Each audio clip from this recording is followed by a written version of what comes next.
G'day everyone, welcome to Animal Tales with Tim Faulkner. That's me, and today I'm talking about tawny frogmouths.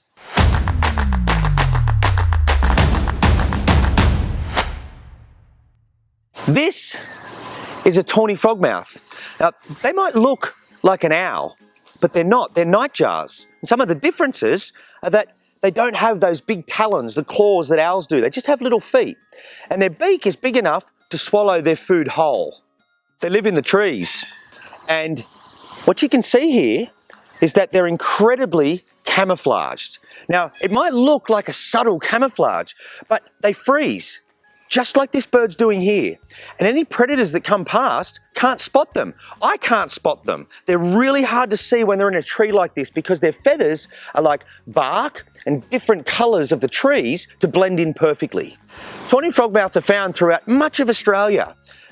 They live in eucalypt woodland. Some of that is wet and some of it is dry. It's not uncommon to see tawny frogmouths living in small family groups. Sometimes it's a male with two females, sometimes it's a mum and dad and their chicks. And what they will all do is sit there like this, and you'll have another bird here and another bird here, and they are perfectly camouflaged. They eat anything that's small enough to fit in their mouth, and they gobble it down whole. So mostly the diet is things like insects, but they will eat frogs and small mammals like mice. Have a look at these big eyes. They use them to hunt at night. Like most Australian animals, they don't need much water. They're really adapted to be in an environment that lacks water. Now, they get most of their water from the food that they eat. Tawny frogmouths normally breed in spring. Now, a male and female a mum and dad have a really special bond. Now, when they do that, they build a stick nest high up in a tree, and they'll lay normally 1 to 3 eggs. Now, those little chicks hatch, and they're little white fluff balls. And mum and dad have got to change what they would normally eat so that they catch insects that are big enough to fit in the mouth of their chicks. Now, over the next months, the chicks grow up, and they begin to look like little versions of mum and dad. Now, after a few months, they fledge, and fledging is when they leave the nest. They take off. At that point, they hang around with mum and dad for a little bit longer. So they learn how to hunt, where to hunt, what to hunt, and then they're independent and on their own. Tawnies have this incredible camouflage for a reason. Animals have normally evolved or developed camouflage because they had to.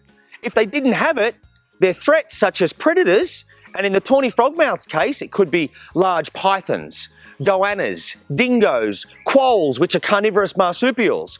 But when you've got camouflage like this, it makes you pretty safe. Tawnies are one of the survivors. Now, they can still be found in urban areas, in cities, and unfortunately sometimes, and you need to be careful, if someone puts out poison for a rat or mouse, and the tawny eats that rat or mouse, once it's eaten the poison, the tawny frogmouth can actually die.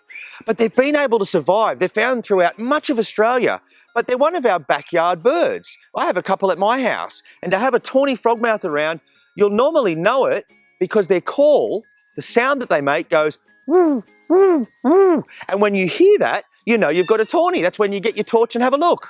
Some homework for you today is to draw a tawny frogmouth. And make sure you put the features in. I want you to put the picture in the comments below. But I want to see that big beak. These little whiskers up top are really sensitive. Don't miss the whiskers. Look at the big black and yellow eye. And make sure you get that camouflage all the way down to the tail. And small feet. They're not big like an eagle or an owl. They're nightjar feet. Thanks for watching, everyone. Now, the keepers and I are looking after all of our animals and our families. But we all have a bit of extra time at the moment, like you probably do too. So this is a great distraction for us, and hopefully you. Now, if you like what you've seen or want to show me your homework, just put it into the comments.